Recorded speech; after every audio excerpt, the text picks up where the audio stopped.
Hello everyone, I hope you guys are doing great.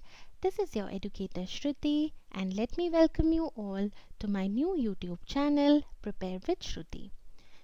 Now this class is a continuation of our previous class where we were discussing some extremely important topics of modern Indian history from your exam point of view.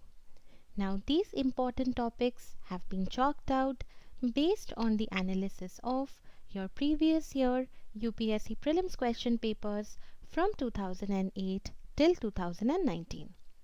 So far we have covered important areas such as your INC sessions, your pre-Congress associations, some of the Gandhian movements like Champaran Satyagraha, Khera Satyagraha, Rowlatt Act and Rowlatt Satyagraha. Then we have also looked at topics like Government of India Act 1919, Simon Commission, Nehru Report, Lahore Session of 1929 and Communal Award as well as Pune Pact. So these are the topics that we covered in our part 1 of Modern India MCQ series. And in today's class, we are again going to look at another set of equally important topics from your exam point of view. So first we are going to look at the previous year questions asked by UPSC from these areas, and then I'll also tell you how you can prepare these areas or these topics in a more comprehensive manner so that you are able to get a very good score in the upcoming UPSC Prelims examination to be held on 4th of October this year. Now let me tell you guys that whenever I say important topics or whenever I say extremely important topics, I am referring to all those topics from which questions are frequently asked in the UPSC exam. Which means that if you are an UPSC aspirant who is preparing for the UPSC Prelims in general or the upcoming UPSC Prelims exam, then you should put a lot of emphasis on these important topics. Okay, it will really help you in getting a great score in the general studies paper.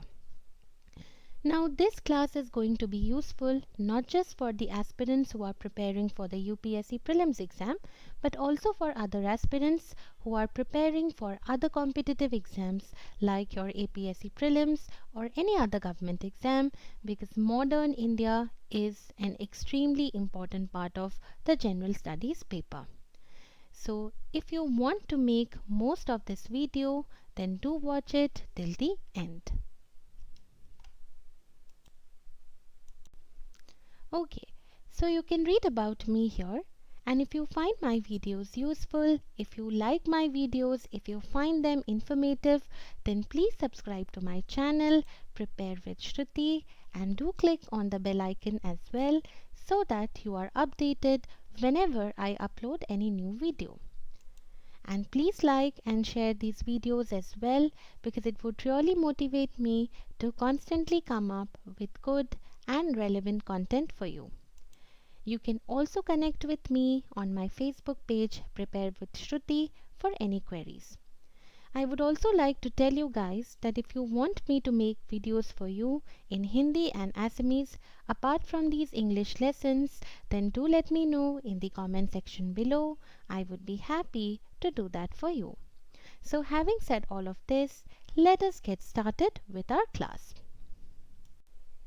Okay, so the first topic that I have decoded after analyzing the past 10 to 11 previous year UPSC Prelims question papers is that of your acts.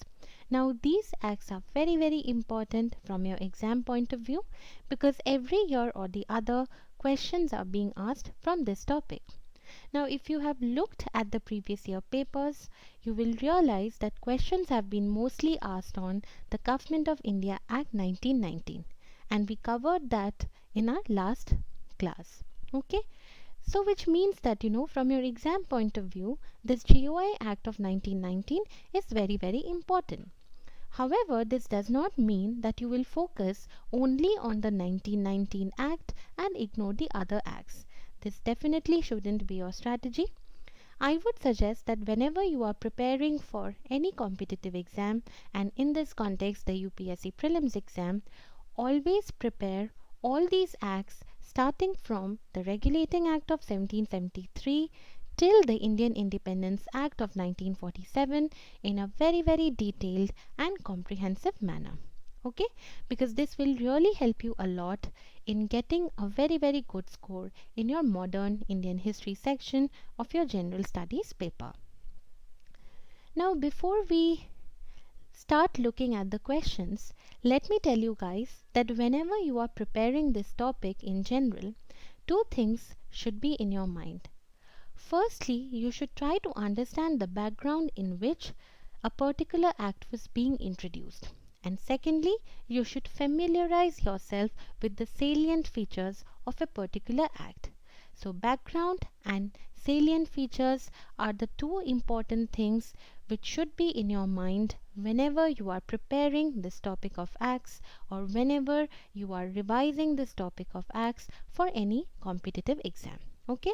So with that, let us start looking at the questions. Okay, so the first question is, consider the following statements about the Charter Act of 1813. And this question had come in the year 2019. The first statement is, it ended the trade monopoly of East India Company in India except for trade in tea and trade with China.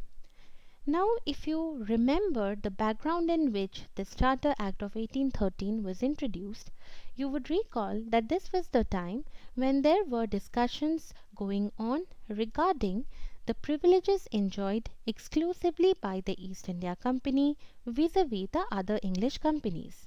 And this was mainly happening due to the ideas of laissez-faire, the ideas of free trade, and also due to the introduction of continental system by Napoleon, which had closed the European ports to British trade. So as a result, what happened was that the company's trade monopoly with India came to an end, but it managed to retain its monopoly over trade with China and trade in tea. Okay, so if you are familiar with this backstory regarding this Charter Act of 1813, you would easily identify in the exam that the first statement is true. It is correct that the Charter Act of 1813 ended the trade monopoly of EIC in India. Now, two facts are very important in this context, and a lot of students tend to get confused between these two facts. Okay, so please write it down in your notes that the Charter Act of 1813 abolished companies' monopoly over trade in India, and the Charter Act of 1833 abolished companies' monopoly of trade in tea and trade with China. These 2 points are very important, and you shouldn't get confused with regard to these 2 points in the exam. Now let us look at the second statement. It asserted the sovereignty of British Crown over the Indian territories held by the company. Now, if you have read the basic features pertaining to this act, you would recall that by this Charter Act of 1813, the company was to retain the possession of territories and the revenues for another 20 years. But all this was to take place without any prejudice to the sovereignty of the Crown. Now, this is very important because the constitutional position of British territories in India was defined explicitly for the first time. It was the first time that it was defined in such a clear-cut manner. Therefore, if you can recall this particular point in the exam, you can easily identify that in this case the second statement is also correct. It is true that the Charter Act of 1813 asserted the sovereignty of British Crown over the Indian territories held by the company. Now let us move on to the next statement. The revenues of India were now controlled by the British Parliament. Now this statement can be easily eliminated, and we know that this is a wrong statement because this was happening even before the Charter Act of 1813. So in this question, the first two statements are correct and the third statement is wrong. Which of the statements given above are correct? And here the answer is A, that is 1 and 2 only. Now, two other things are also very, very important as far as this Charter Act of 1813 is concerned. So, first is obviously, the Charter Act of 1813 abolished companies' monopoly over trade in India. So, this you all know. Apart from that, the two things which you should know are that it allotted rupees 1 lakh for education, and it also permitted the religious missionaries or the Christian missionaries to come to India and preach their religion. So, these are some important points as far as your Charter Act of 1813 is concerned.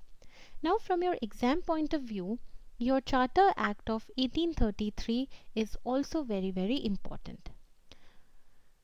As far as your Charter Act of 1833 is concerned, you should remember that this act abolished companies' monopoly of trade in tea and trade with China. And by doing so, it ended the activities of East India Company as a commercial body. Now the East India Company became a purely administrative body. Then it designated the Governor of Bengal as the Governor General of India. In the comment section below, name the first Governor General of India. So in the comment section, write the name of the first Governor General of India. Okay. Now this Charter Act of 1833 also placed a lot of emphasis on centralization. It envisaged financial, legislative and administrative centralization of the government. And in order to give effect to this, it placed the presidencies of Bengal, Bombay and Madras under the Governor General. Okay, so these are some important points as far as your Charter Act of 1833 is concerned. Now another important point from your exam point of view is your Charter Act of 1853. Now this Charter Act of 1853 for the first time separated the executive and legislative functions of the Governor General Council. So now there was a separate Governor General Legislative Council which was also known as the Indian Legislative Council, and it functioned as a mini parliament. This 1853 Charter Act introduced the system of open competition for selection and recruitment to civil services, and covenanted civil service was now thrown open to Indians. And this act for the first time introduced local representation in Indian or the Central Legislative Council. So out of the 6 new legislative members of the Governor General's Council, 4 were to be appointed by the local governments of Madras, Bombay, Bengal and Agra. So these are a few important points as far as your Charter Acts of 1813, 1833 and 1853 are concerned. Whenever you are revising the topic of your acts, pay proper attention to these points. Okay. So now let us move on to the next question. Okay.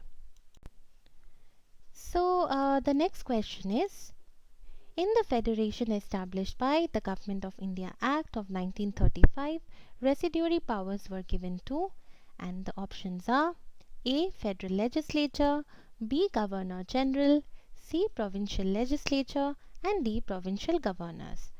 So if you guys are familiar with the basic features, with the salient features of the GOI Act of 1935, again a very, very important act from your exam point of view, you would be able to easily identify that in this case the correct answer is option B, that is the Governor General. Residuary powers were given to the Governor General. Now while you are reading the salient features of this particular act, you should also try to understand the background in which this particular act was introduced. I'll tell you briefly about the background in which this Act of 1935 came into being. So I'm sure you guys remember that in the last class we talked about the GOI Act of 1919. And while we were talking about it, we came across a specific provision related to the appointment of a statutory commission in order to review its working.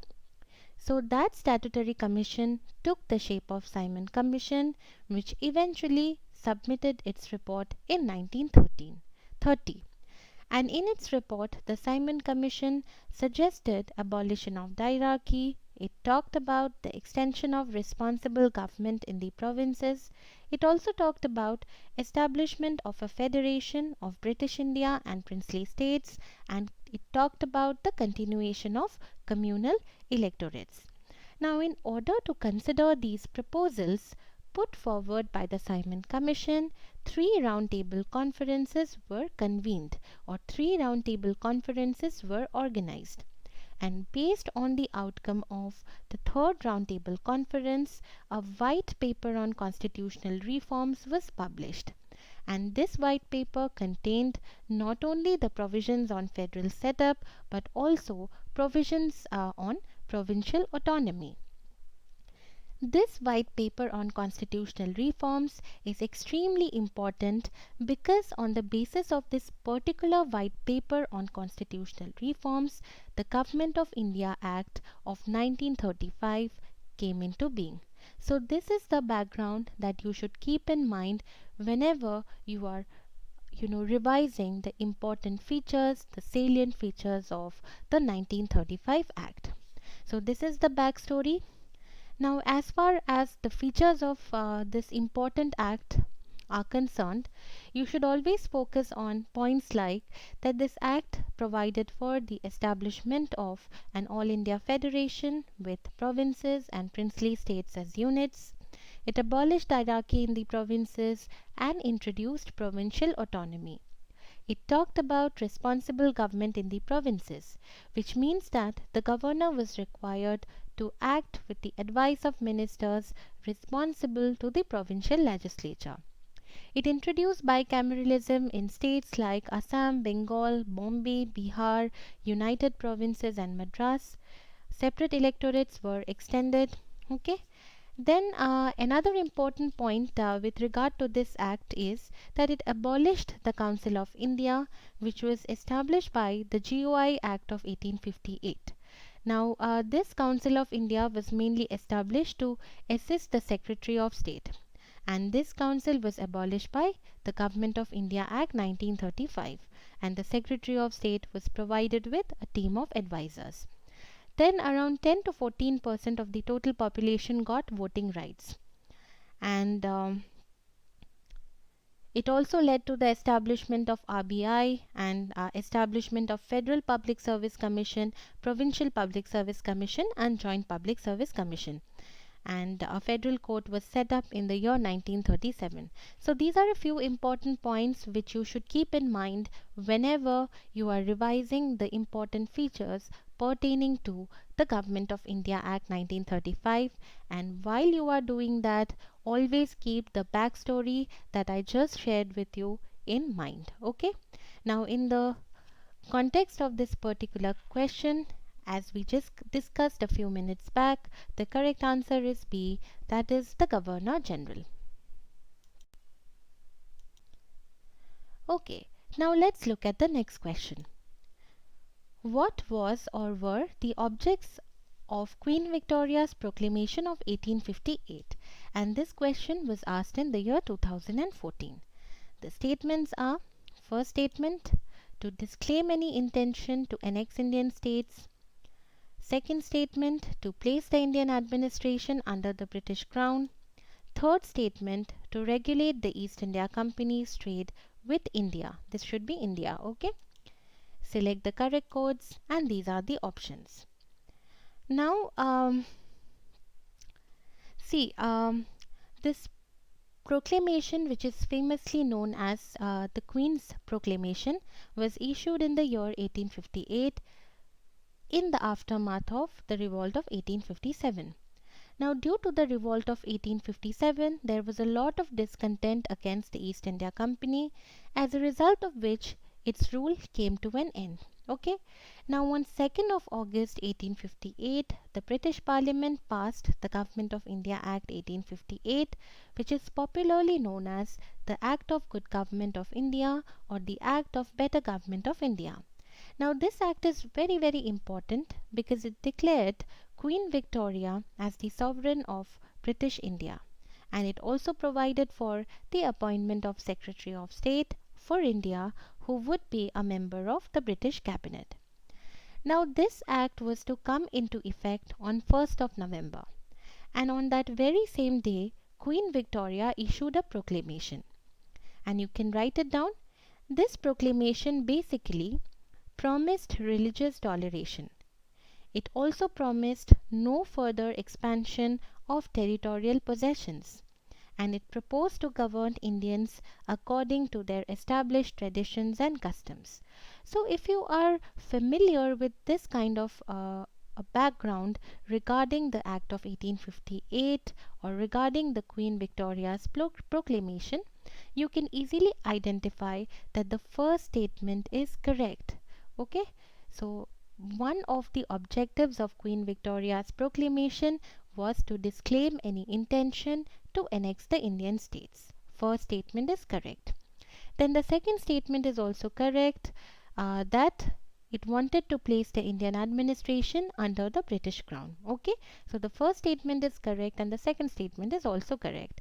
Now let us look at the third statement, to regulate East India Company's trade with India. This is wrong because it ended the rule of East India Company. So in this case, the correct answer would be A, that is 1 and 2. So I'm sure you guys are now understanding that if we are familiar with the background, if we are familiar with the salient features, it becomes very easy to solve these type of questions in the exam. Okay. So here the correct answer is A, that is 1 and 2 only. Now let us move on to the next question. Okay, so the next question is, the Radcliffe Committee was appointed to, and this question was asked in the UPSC Prelims exam of 2014.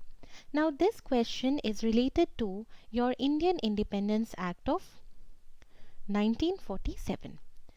First, let us look at the options. Option A, to solve the problem of minorities in India. Option B, to give effect to the Indian Independence Bill. Option C, to delimit the boundaries between India and Pakistan. And option D, to inquire into the riots in East Bengal. Okay, so again, if you are familiar with the salient features of the Indian Independence Act of 1947, you can easily identify that in this question the correct answer is C, that is to delimit the boundaries between India and Pakistan. So basically, this Indian Independence Act of 1947 provided that boundaries between the two dominion states, that is India and Pakistan, were to be determined by a boundary commission which was to be headed by Sir Cyril Radcliffe. Okay, so this is a very factual question and can be easily solved if you are familiar with the basic features. Now, let me tell you the background in which this Indian Independence Act of 1947 came into being, and this would help you in understanding the salient features in a more proper manner. So you know, British Prime Minister Clement Attlee, through his February declaration, declared that the British rule in India would end by the 30th of June 1948, and after that the power would be transferred to responsible Indian hands. Now this announcement was followed by the agitation carried out by Muslim League, which demanded the partition of the country. So you know, sometime again around 3rd of June 1947, the British government made it very clear that any constitution which is being framed by the Constituent Assembly of India cannot apply to those parts which were unwilling to accept it. So it would be unwilling for all those parts who were not willing to accept it. Okay. However, on the same day, that is on 3rd of June 1947, the then Governor General, the then Viceroy Lord Mountbatten, put forward the partition plan, also known as the Mountbatten Plan.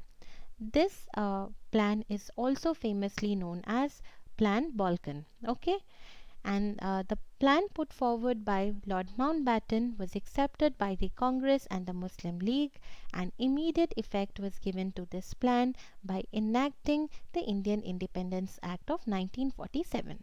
So this is the background in which this Indian Independence Act of 1947 came into being, and do keep this backstory in mind whenever you are revising or preparing the salient features pertaining to this act. Okay, so here the answer would be C.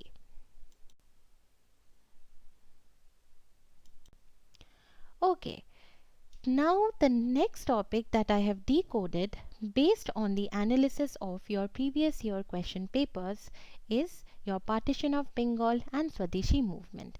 Now this topic is extremely important from your exam point of view, because in the last 10-11 years around 6 to 7 questions have been asked from this topic.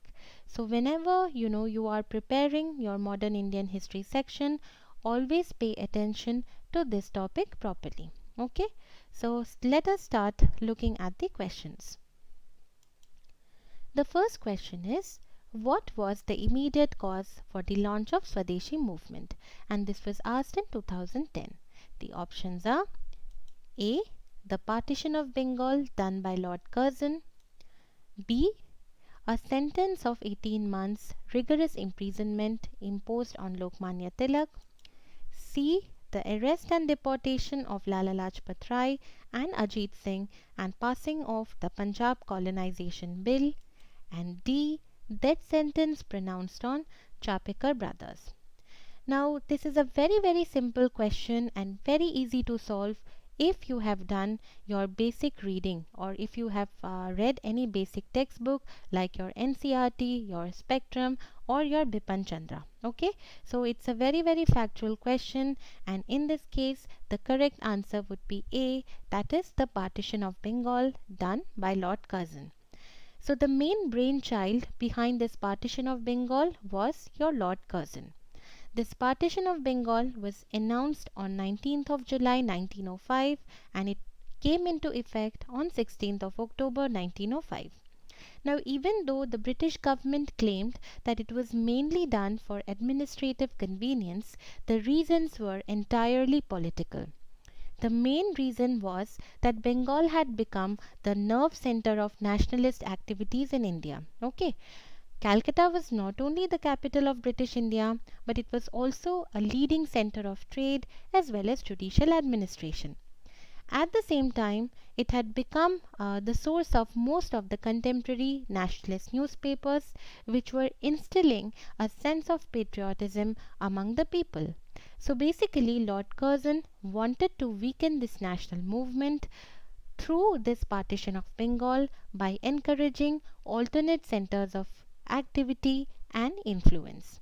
And in order to protest against this Partition of Bengal, the Swadeshi movement came into being. Okay, so as I said that in this question the correct answer is A, that is the Partition of Bengal done by Lord Curzon. So it's a very easy question to solve if you have read your basic textbooks like NCERT, Spectrum, or Bipan Chandra, okay, or any other textbook that you have been referring for modern Indian history. It's a very factual question. Now let us move on to the next question. In the context of Indian freedom struggle, 16th October 1905 is well known for which of the following reasons? And this question was asked in the year 2009. Okay, so let us look at the options. A. The formal proclamation of Swadeshi movement was made in Calcutta Town Hall. Option B. Partition of Bengal took effect. Option C. Dadabhai Naroji declared that the goal of Indian National Congress was Swaraj. And option D. Lokmanya Tilak started Swadeshi movement in Pune. Now whenever you have to solve these type of questions, three things should be really clear in your mind as far as your Partition of Bengal and Swadeshi movement is concerned. And you can write it down in your notes that 19th of July 1905 is famous because on that particular day the Partition of Bengal was formally announced. Okay, so 19th July 1905 Partition of Bengal was formally announced.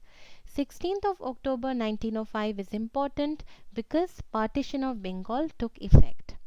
And 7th of August 1905 is important because the formal proclamation of Swadeshi movement was made in a Calcutta town hall meeting by passing the famous boycott resolution. So these are the three dates which you should keep in mind as far as your Partition of Bengal and Swadeshi movement is concerned. And if you are clear with regard to these three dates, you can easily solve these type of questions asked in the exam. It's a very simple question if you have done your basic reading. Okay. So here the answer is B, that is the Partition of Bengal took effect. Then let's look at the next question. 4 resolutions were passed at the famous Calcutta session of INC in 1906. The question of either retention or of rejection of these 4 resolutions became the cause of a split in Congress at the INC session in Surat in 1907. Which one of the following was not one of these resolutions? And this was asked in 2010. Let us look at the options. Option A, annulment of Partition of Bengal. Option B, boycott. Option C, national education. And option D, Swadeshi. Now again it's a very factual question, and 2-3 things are there which you should know, which will help you in solving these type of questions in the exam. So the 1906 session of Indian National Congress took place at Calcutta, and this session was presided over by Dadabhai Naroji. This session is very important because Swaraj or self-government was declared as the goal of Congress. And along with that, the 4 famous resolutions, also known as the Calcutta resolutions, were passed. So they are, and you can write it down, resolutions on Swaraj, Swadeshi, boycott of foreign goods, and national education. Okay, I'll repeat it again. The 4 resolutions or the 4 famous Calcutta resolutions were mainly resolutions on Swaraj, Swadeshi, boycott of foreign goods, and national education. So this is a very factual question, and if you are familiar with these 4 resolutions, you can easily identify that in this case the correct answer is A. Annulment of Partition of Bengal was never a part of these 4 famous Calcutta resolutions. Okay, so here the answer is A. Okay, then let us look at the next question. The Partition of Bengal made by Lord Curzon in 1905 lasted until, and this was asked in the year 2014. So let us look at the main options. Option A, the First World War, when Indian troops were needed by the British and partition ended. Option B, King George V abrogated Curzon's Act at the Royal Darbar in Delhi in 1911. Option C, Gandhiji launched his civil disobedience movement. And option D, Partition of India in 1947 when East Bengal became East Pakistan.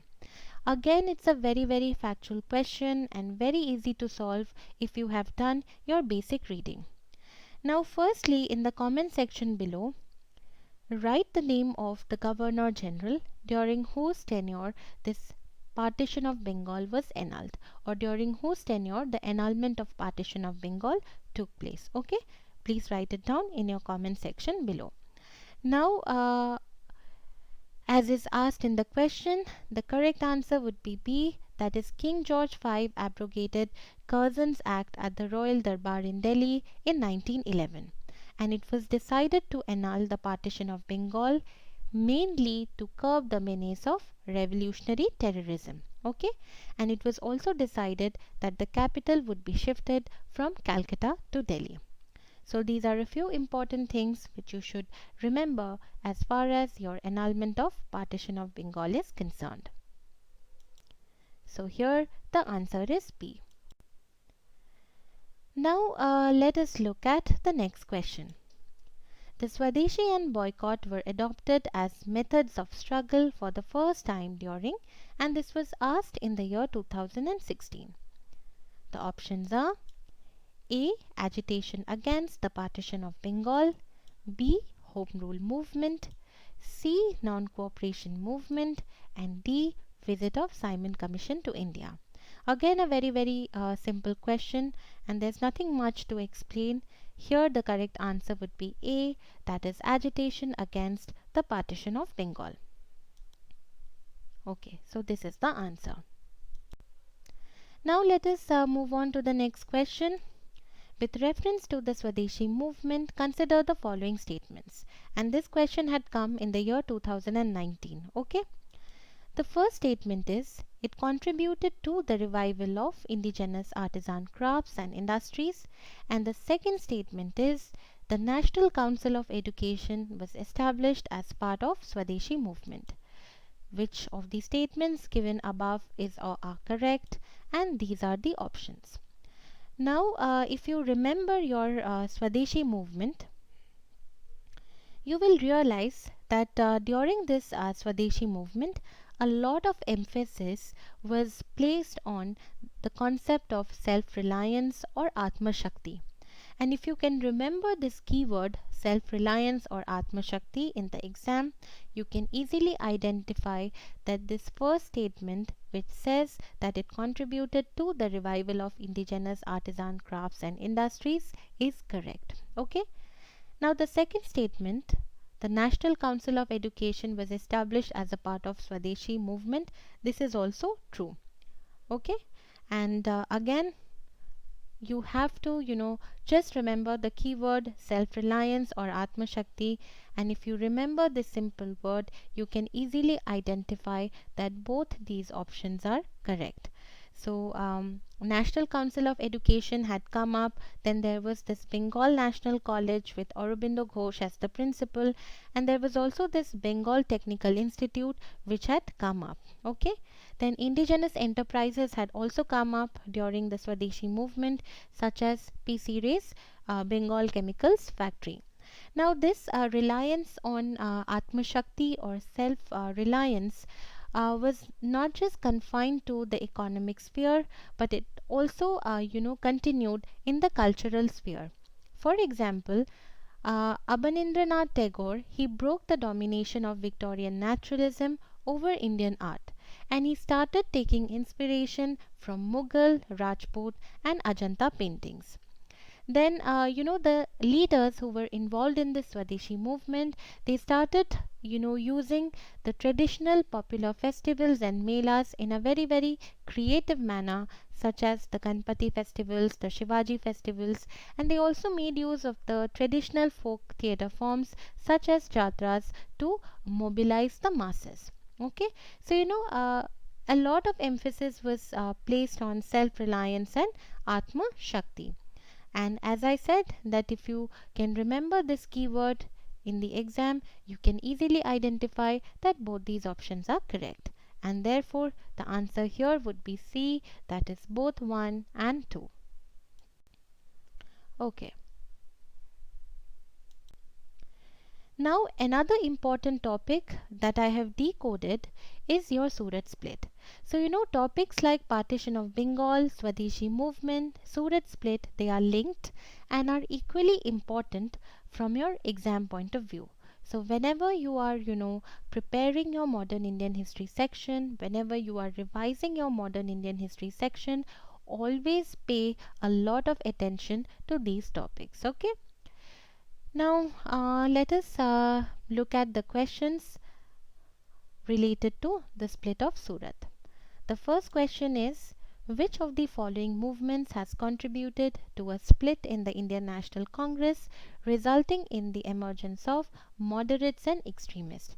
And this was asked in the year 2015. The options are A. Swadeshi movement, B. Quit India movement, C. Non-cooperation movement, and D. Civil disobedience movement. So again, a very easy question and easily solvable if you want, if you have read your basic textbooks. Okay. So what I'll say is that let me give you a brief intro regarding this split of Surat.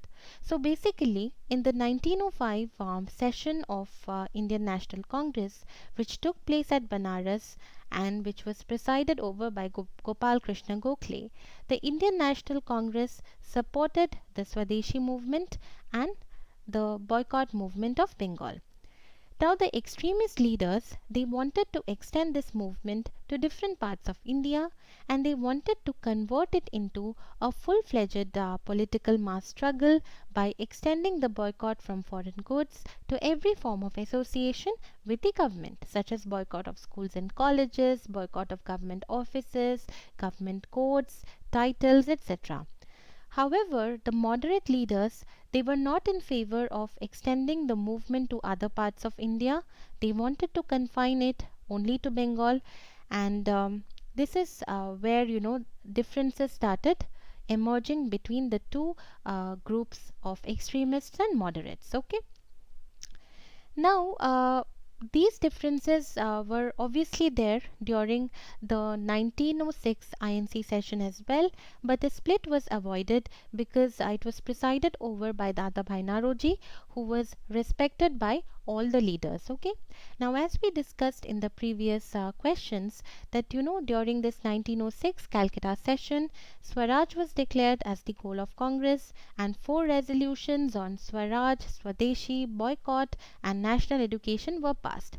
Now, differences again emerged among these two groups based on the retention of or rejection of these 4 resolutions. So, ultimately, at the Surat session of your Indian National Congress, which took place in the year 1907, Raj Bihari Ghosh and not Ras Bihari Bose was chosen as the Congress president. So he was mainly supported by the moderates because the extremist leaders wanted Lala Lajpat Rai to preside over the Surat session. And because of this, the Congress reiterated its demand for Swaraj but favored the use of constitutional method. So this Surat session basically led to the consolidation of moderates and the exclusion of extremists. Now, obviously, this weakened the Swadeshi movement, which continued till the annulment of Partition of Bengal in 1911. See, this is important because the moderate leaders, they failed to understand that the British negotiated with them mainly on account of the fear of extremists. And the extremist leaders also failed to realize that the moderates were their natural outer defense line. Now, both the groups unfortunately did not understand that it was very, very important to put up a united front against a powerful enemy like the British. And because they failed to realize this, it eventually, led to a temporary victory for the colonial government, and it was very harmful for our national movement. Okay, so this is the crux of Surat split, and this is the backstory which you should keep in mind whenever you are solving questions related to your Surat split. So as you can see that this question which is asked in the 2015 UPSC Prelims, it's a pretty basic question, and here the answer can be very easily identified, and that is your option A, that is your Swadeshi movement. Okay, then let us look at the next question. What was the main reason for the split in the INC at Surat in 1907? And this was asked in 2016. The options are A. Introduction of communalism into Indian politics by Lord Minto. Option B. Extremist lack of faith in the capacity of moderates to negotiate with the British government. Option C. Foundation of Muslim League. And option D. Aurobindo Ghosh's inability to be elected as the president of Indian National Congress. So now that you know the backstory regarding this split of Surat, you can easily identify that in this question the correct answer is B, that is the extremist lack of faith in the capacity of moderates to negotiate with the British government. Okay, so these two questions are important. Okay, now let's look at the next question. who among the following gave a systematic critique of moderate politics of Indian National Congress in a series of articles entitled New Lamps for Old? And this was asked in 2008. So this question doesn't directly pertain to your Surat split, but since we talked about the extremists and moderates, I thought of covering it along with the Surat split. Okay, so the options are A. Aurobindo Ghosh, B. R.C. Dutt, C. Sir Syed Ahmad Khan, and D. Veera Raghavachari. So this again is a very factual question and can be easily solved if you have read your basic textbook. So basically these pamphlets, they were published by Aurobindo Ghosh in 1893-94, and in these pamphlets he basically criticized the moderate politics as politics of mendicancy. Okay, because we know that the extremists, they were not in favor of the constitutional methods of agitation propagated by the moderates. So this is a very basic and factual question and can be easily solved. So here the answer is A, that is Aurobindo Ghosh. Okay, now the next important topic that I have decoded and which you should definitely focus on for your upcoming prelims exam is your economic critique of colonialism. Let us start looking at the questions, and simultaneously we'll also talk about how to prepare this topic. The first question is, with reference to the period of colonial rule in India, home charges formed an important part of drain of wealth from India. Which of the following funds constituted home charges? And this was asked in the year 2011. The first statement is funds used to support India office in London. Then the second statement is funds used to pay salaries and pensions of British personnel engaged in India. And the third statement is funds used for waging wars outside India by the British. Select the correct codes, and these are the options. Okay, now for solving these type of questions, first of all you should understand what do you mean by home charges. So basically home charges, and you can write it down, home charges basically refer to the expenditure incurred in England by the Secretary of State on behalf of India. And this home charges, it included dividend to the shareholders of East India Company, interest on public debt raised abroad, okay, public debt, DEBT, public debt raised abroad, expenses on India office establishment in London, pensions and payments of British officers in civil and military departments in India, payments to British War Office, store purchases in England. Okay, so these are the things which are a very important part of your home charges. And as I said, home charges are nothing but the expenditure incurred in England by the Secretary of State on behalf of India.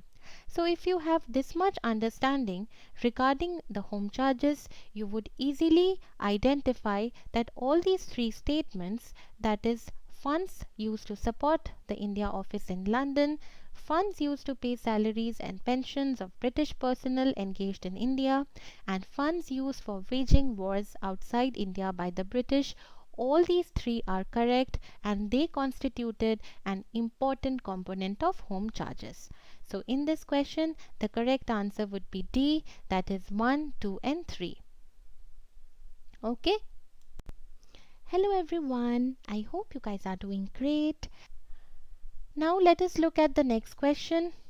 The most effective contribution made by Dadabhai Naroji to the cause of Indian national movement was, and this was asked in 2012. First statement, exposed the economic exploitation of India by the British. Second statement, interpreted the ancient Indian texts and restored the self-confidence of Indians. Third statement, stressed the need for eradication of all social evils before anything else. Which of the statements given above is or are correct? And these are the options.